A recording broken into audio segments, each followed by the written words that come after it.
మల్లయ్య యాదవ్ అన్న గారికి, తమ్ముడు భగత్ గారికి, నాగార్జున సాగర్ మాజీ శాసనసభ్యులు, అట్లానే అన్న నల్గొండ మాజీ శాసనసభ్యులు గౌరవనీయులు భూపాల్ రెడ్డి గారికి, దీపిక గారికి, అట్లానే మాజీ శాసనసభ్యురాలు గౌరవనీయులు ఎస్టీ నాయకురాలు చంద్రావతి గారికి, అట్లానే వేదిక మీద ఉన్నటువంటి మిగతా మా జిల్లా పార్టీ నాయకులకు, వేదిక ముందున్నటువంటి జిల్లా పార్టీ నాయకులకు, జాగృతి నాయకులకు, కార్యకర్తలకు అందరికీ హృదయపూర్వకంగా నమస్కారాలు తెలియజేస్తూ ఉన్నాను. మరి లింగమత్తుల జాతర ఈరోజు ఇంకొక చాలా మంచి రోజు. ఆ లింగమత్తుల దేవుడు, ఆ చాముండేశ్వరి అమ్మవారు, ఆ చౌడమ్మ మనకు తెలంగాణను ప్రసాదించిన రోజు కూడా ఇదే రోజు. లోక్సభలో తెలంగాణ బిల్లు పాస్ అయిన రోజు కూడా ఇదే రోజు. అన్ఎక్స్పెక్టెడ్గా, యాదృచ్ఛికంగా ఈరోజు ఈ జాతరకు రావడం అన్నది నిజంగా దైవ నిర్ణయం అని చెప్పి ఆ భగవంతుడు మనందరికీ తెలంగాణ ఇచ్చి ఆశీర్వదించినటువంటి ఈరోజు జాతరకు రావడం అన్నది చాలా సుదినంగా నేను భావిస్తూ ఉన్నాను. మరి ఈ జాతర పాత జాతరనే, మన గొల్లగుట్ట జాతర అన్న, పెద్దగుట్ట జాతర అన్న, ఈ జాతర ఇదివరకే ఉద్యమ సందర్భంలో 2008-9 ప్రాంతంలో వచ్చి విజిట్ చేసి, మరి అప్పుడున్నటువంటి తమ్ముడు చైర్మన్ గారు వద్ది శ్రీనివాస్ యాదవ్ గారు ఉండే, ఆయన అనేక కష్ట నష్టాలు పడి పాపం అప్పుడు లింగన్న వాళ్ళందరి సహకారంతో చాలా పెద్ద ఎత్తున టెంపుల్ నిర్మాణానికి బాగా కష్టపడ్డటువంటి వ్యక్తి. మేము ఉద్యమ కాలంలో తిరుగుతున్నప్పుడు ఆయన వచ్చి మా అందరికీ ఆ గుట్ట పైకి తీసుకెళ్ళి ఎక్స్ప్లెయిన్ చేసి, జాతర టైంలో కాదు మామూలు టైంలో ఎక్స్ప్లెయిన్ చేసి దీనికి ఎందుకు కట్టుకోవాలి టెంపుల్ అన్నటువంటి అంశాలన్నీ కూడా చెప్పినటువంటి వ్యక్తి. మరి ఇవాళ వాళ్ళందరూ కూడా అక్కడ ఉండడం, స్వాగతం పలకడం సంతోషాన్ని ఇచ్చింది.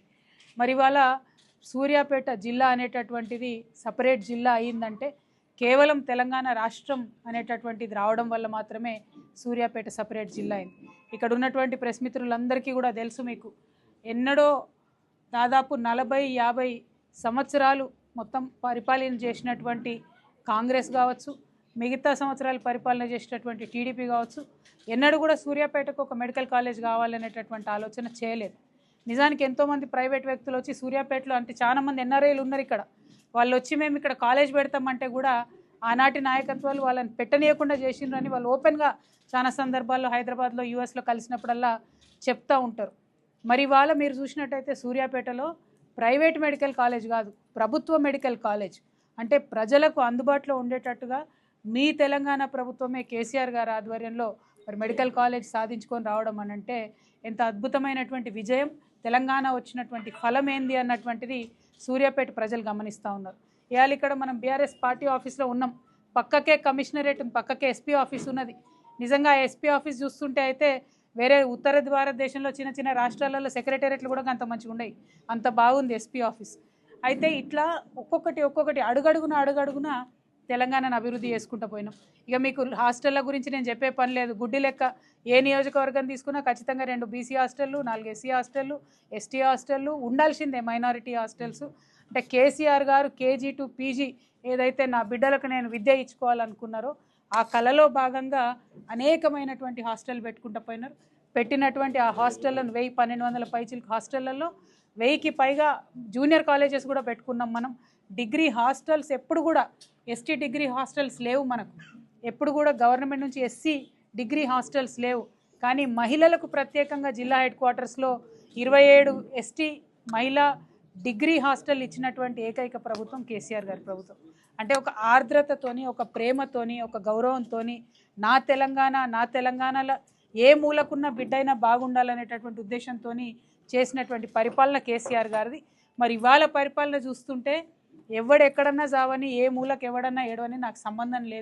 నేను మాత్రం 14 నెలల్లో 30 సార్లు ఢిల్లీకి పోతా మళ్ళీ వస్తా, గల్లీకి రాగానే కేసీఆర్ని తిడతా, ఢిల్లీకి పోతా కాంగ్రెస్ వాళ్ళ కాలు పట్టుకుంటా అనే చందంగా ఇవాళ ముఖ్యమంత్రి గారి పరిపాలన నడుస్తుంది తప్పితే ఒక కన్సర్న్ కానీ, ఉద్యోగాలు రానటువంటి పిల్లల పట్ల ఆలోచన కానీ, విషాహారం దీని హాస్టళ్లలో చనిపోతున్నటువంటి వాళ్ళ పట్ల, ఆ పిల్లల పట్ల రివ్యూ కానీ, ఏ ఒక ఆర్ద్రతతోని, ఒక ప్రేమతోని, ఒక గౌరవంతోని నా తెలంగాణలో ఏ మూలకున్న బిడ్డైనా బాగుండాలనేటటువంటి ఉద్దేశంతో చేసినటువంటి పరిపాలన కేసీఆర్ గారిది. మరి ఇవాళ పరిపాలన చూస్తుంటే ఎవడెక్కడన్నా జావని, ఏ మూలకు ఎవడన్నా ఏడవని నాకు సంబంధం లేదు. నేను మాత్రం 14 నెలల్లో 30 సార్లు ఢిల్లీకి పోతా మళ్ళీ వస్తా, గల్లీకి రాగానే కేసీఆర్ని తిడతా, ఢిల్లీకి పోతా కాంగ్రెస్ వాళ్ళ కాలు పట్టుకుంటా అనే చందంగా ఇవాళ ముఖ్యమంత్రి గారి పరిపాలన నడుస్తుంది తప్పితే ఒక కన్సర్న్ కానీ, ఉద్యోగాలు రానటువంటి పిల్లల పట్ల ఆలోచన కానీ, విషాహారం దీని హాస్టళ్లలో చనిపోతున్నటువంటి వాళ్ళ పట్ల ఆ పిల్లల పట్ల రివ్యూ కానీ ఏ ఒక్క అంశం మీద కూడా ముఖ్యమంత్రి గారు కొంత ఆర్ద్రత పరిపాలన వల్ల జరుగుతలేదు. మరి ఇది నిజంగా ఒక దౌర్భాగ్యమైనటువంటి పరిస్థితి అని చెప్పి నేను మనస్ఫూర్తిగా భావిస్తూ ఉన్నా. మహిళలండి ప్రత్యేకంగా కనీసం ఒక్క కార్యక్రమం చేసిందండి ఈ గవర్నమెంట్. 14 నెలలైంది వచ్చి. ఒక్క కార్యక్రమం, ఒక్క రివ్యూ చెప్పండి మహిళలకు సంబంధించి. ఏదైనా ప్రసూతి కేంద్రాల మీద రివ్యూ చేసిండ్రా, అంగన్వాడీ కేంద్రాల మీద రివ్యూ చేసిండ్రా, లేకపోతే ఏదైనా హాస్పిటల్ విజిట్ చేసి ఎక్కడన్నా చూసిండ్రా, మహిళలకు ఇస్తామన్నటువంటి ఏమన్నా 2500 ఇచ్చిండ్రా, ఆడపిల్లలకి ఇస్తామన్న స్కూటీలు ఇచ్చిండ్రా? ఒక్క స్టెప్, ఒక పాజిటివ్ స్టెప్ మహిళల మీద ఈ ప్రభుత్వం వేసినట్టయితే నేను ఛాలెంజ్ చేస్తూ ఉన్నా. ఇవాళ ఈ ప్రభుత్వంలో ఏ పెద్దలు వస్తారో రావాల చర్చకి. మా ప్రభుత్వంలో కేసీఆర్ గారి హయాంలో మహిళలకు ప్రాధాన్యత ఇచ్చినాం, మహిళలకు పెద్దపీట వేసినాం. డబుల్ బెడ్రూమ్ ఇల్లు ఇస్తే ఆడబిడ్డ పేరు మీద ఇవ్వాల, ఇంట్లో పెన్షన్ ఇస్తే అవ్వ పేరు మీద ఇవ్వాల. కేసీఆర్ కిట్టు, అది కేసీఆర్ కిట్ అంటే పుట్టినప్పుడే కాదు, ప్రతి నెల 1000 రూపాయలు ఆడపిల్లలకి ఇచ్చుకుంటా. అద్భుతంగా కళ్యాణ లక్ష్మి పథకం అయితే ఏంది, ఏదైనా సరే ముందు ఆడబిడ్డను పెట్టుకున్నాం. భద్రత అండి, ఆడబిడ్డలు ఎంత బాగా చూసుకున్నాం. అసలు ఎక్కడన్నా క్రైమ్ జరిగిందా? క్రైమ్ జరగాలంటే వెన్నులో వణుకు పుట్టేలాగా పరిపాలన కేసీఆర్ గారు చేసిండ్రు. ఇవాళ ఏం జరుగుతుందండి? 20% క్రైమ్ పెరిగింది 14 నెలలలో. అంటే ఇవాళ ఒక ఆడబిడ్డ ఎక్కడన్నా తెలంగాణలో నేను బాగున్నా భద్రంగా ఉన్నా అనే పరిస్థితి ఉన్నదా? శివారు ప్రాంతాలలో దొంగల భయం లేకుండా ఉన్న ఊరు ఉన్నదా తెలంగాణలో? ఇవాళ ఒక్కసారి ఆలోచన చేసుకోవాలి. మత కల్లోలాలు లేని ప్రాంతం ఉన్నదా తెలంగాణలో? ఇవాళ 14 నెలలు అయితే నెలకొక మత కల్లోలం అవుతుందానండి? ఇదేమైనా వరల్డ్ రికార్డ్ చేద్దాం అనుకుంటున్నారా మత కల్లోలలో? అంటే ఎందుకు ఈ మాటలన్నీ చెప్తా ఉన్నాం అంటే బాధతో. తెలంగాణ ఉట్టిగా రాలే. ఇగో ఇక్కడ కూర్చున్నాం మేమందరం, పేగులు దిగేదాకా కొట్లాడుతూ వచ్చింది తెలంగాణ. ఏదో టైంపాస్ చేస్తేనో ఢిల్లీకి 100 సార్లు పోయేస్తేనే రాలే. మరి తెచ్చినటువంటి తెలంగాణను కనీసం మీరు కాపాడుకోలేకపోతే ఎందుకోసం మీరు అధికారంలో ఉన్నట్టు? ఎవరి కోసం అధికారంలో ఉన్నట్టు? మీ ప్రాధాన్యత లేనిది. ఇవాళ ఎస్టీల కోసం ఏమైనా చేసిరా చెప్పుని? ఒక్క ప్రత్యేక కార్యక్రమం చేసిండ్రా? మేము తండాలను గ్రామ పంచాయతీలుగా చేస్తామని చెప్పినాం. 3000 పైచీలకు తండాలను గ్రామ పంచాయతీలుగా చేసినాం. ఇవాళ ఒక్క కార్యక్రమం ఎత్తి చూపించండి ఎస్టీ బిడ్డల కోసం ఏముందో. అదే ఎస్టీ తండాలో కళ్యాణ లక్ష్మి పుట్టిందని సగర్వంగా చెప్పుకొని మేము లక్షలాది మంది ఆడబిడ్డల ఇల్లు నిలబెట్టినాం. ఇవాళ ఈ ప్రభుత్వం ఏం చేసిందండి? ఎస్సీల కోసం ఏమైనా చేసిందా? కనీసం మాట్లాడుతున్నారు ఎస్సీ వర్గీకరణ చేస్తాం, ఇది చేస్తాం, అది చేస్తామని. ఎప్పుడు 11 ఏళ్ల కిందట కేసీఆర్ గారు తొలి అసెంబ్లీ తీర్మానం ఎస్సీ వర్గీకరణ కోసం చేసి పంపిరు. అప్పుడెప్పుడు మాట్లాడలే. ఇప్పుడేమో జనాభా లెక్కలు తక్కువ పెడతారు, ఎస్సీల జనాభా తక్కువ చూపిస్తారు, బీసీల జనాభా తక్కువ చూపిస్తారు. గందరగోళం, కాకి లెక్కలు. ఎవరి కోసం పనిచేస్తున్నారు? రైతుల కోసం ఏమైనా పనిచేస్తున్నారా? రైతు రుణమాఫీ చేసినామంటివి, ఎందుకోసం చేసిండ్రు? బీఆర్ఎస్ వాళ్ళు గల్లా పట్టుకొని అడిగితే వేసిర్రు రైతు రుణమాఫీ. అందులో కూడా అందరికీ వచ్చిందా? ఇవాళ ఇక్కడ కూర్చున్న సగం మంది పత్రికా మిత్రులకు కూడా వచ్చినది నాకు తెలిసి. ఎవరికి కూడా రాలే రైతు రుణమాఫీ, ఎవరికి కూడా సంపూర్ణంగా రుణమాఫీ కాలే. రైతు భరోసా ఎంతమందికి వచ్చింది? రైతు భరోసా వేళ్ల మీద లెక్క పెట్టేంతమందికి ఒక్కొక్క మండలంలో ఒక్కొక్క ఊర్లో సగం మంది రైతులకు కూడా రానటువంటి పరిస్థితి. ఇది ఎందుకోసం జరుగుతుంది పాలన?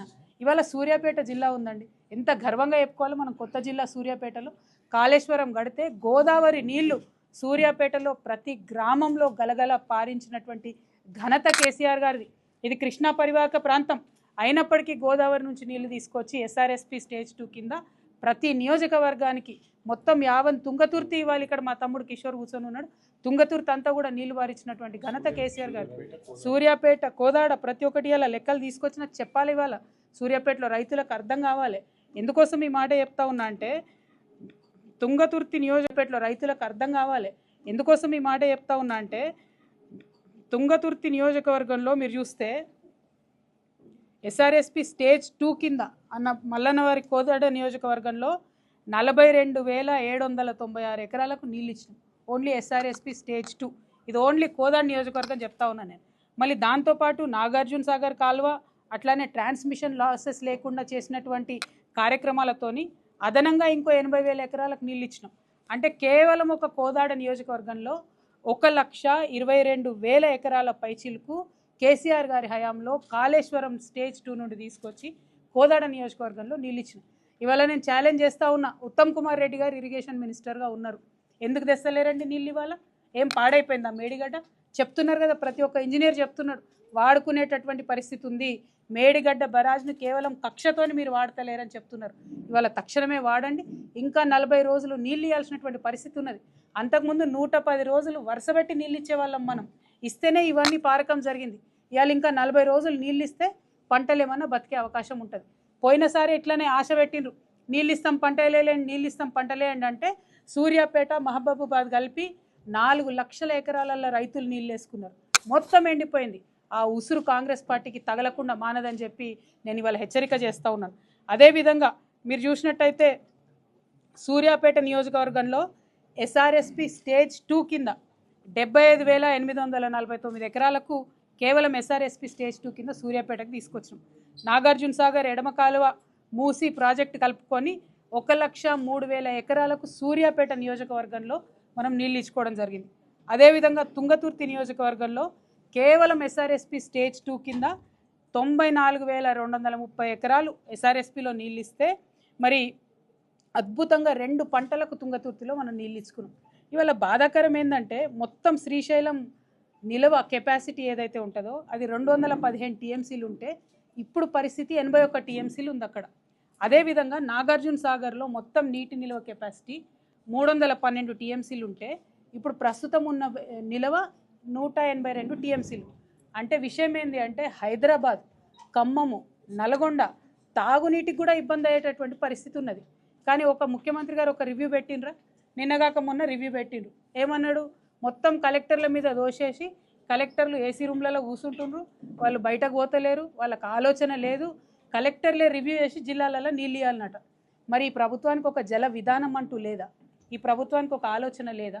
ఇప్పుడు సూర్యాపేట జిల్లా నుండి నేను ప్రశ్నిస్తా ఉన్నా, ఇప్పుడు నేను లెక్కలతో సహా చెప్పిన, మరి ఈ విధంగా నీళ్లు తెలంగాణకు మల్పాలనేటటువంటి సోయి ఒక జల విధానం లేనటువంటి ముఖ్యమంత్రి గారు, ఇది కరెక్ట్ కాదు.